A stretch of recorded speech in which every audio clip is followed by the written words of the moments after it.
Quais são as hipóteses de aplicação que a jurisprudência traz para a gente?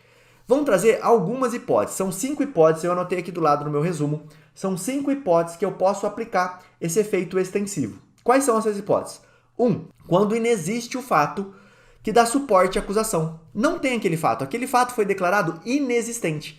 Se aquele fato foi declarado inexistente, não dá para eu trazer esse fato para o processo, tá? Quer dizer, não dá para eu não aplicar para os dois, senão eu ficaria com situações diferentes.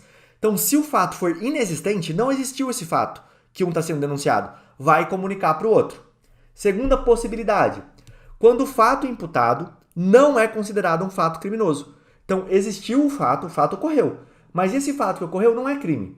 Vamos supor que o teu réu foi condenado por cogitar um crime. E tá lá, apareceu uma condenação por cogitação de crime. E você fala lá na sua apelação, olha, o juiz está louco, ele condenou o meu réu, mas esse caso é de cogitação.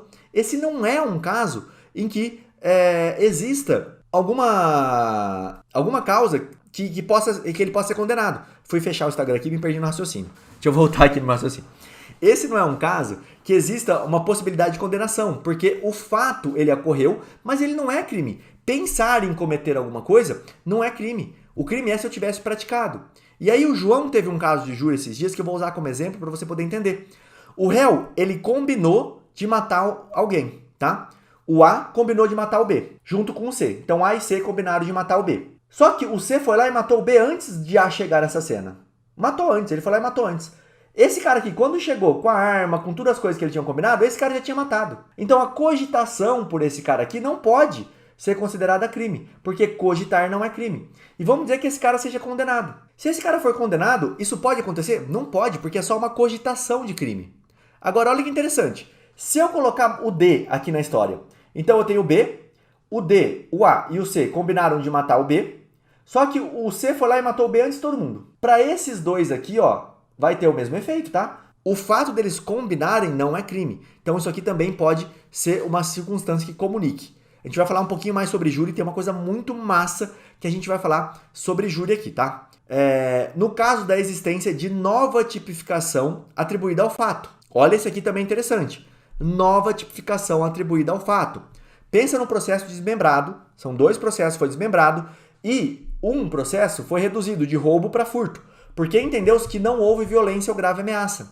Só que o outro cara que o processo está desmembrado, passou ali 3 anos, 4 anos, e esse processo voltou a correr. Quando esse processo voltou a correr, mudou o promotor. E esse promotor de agora entende que é roubo, sim, e ele vai continuar denunciando por roubo. Não pode mais. Se esse cara aqui foi condenado por furto, essa questão, tá? Uma nova tipificação fática atribuída a esse mesmo fato tem que contaminar, tem que chegar para esse réu também. Não pode ser julgado de maneira diferente. Próximo. Quando inexistir uma causa agravadora de pena. Sei lá, motivo fútil. Uma agravante aqui do motivo fútil. Olha, foi por motivo fútil. Depois o tribunal ele reverte essa decisão. E ele fala, não existe agravante do motivo fútil. Quando ele faz isso com relação a um corréu, mesmo que o outro não tenha recorrido, vai aproveitar para esse cara também, tá? Se a agravante foi colocada para os dois, vai cair para os dois, mesmo que esse aqui não recorra. Quando subsistir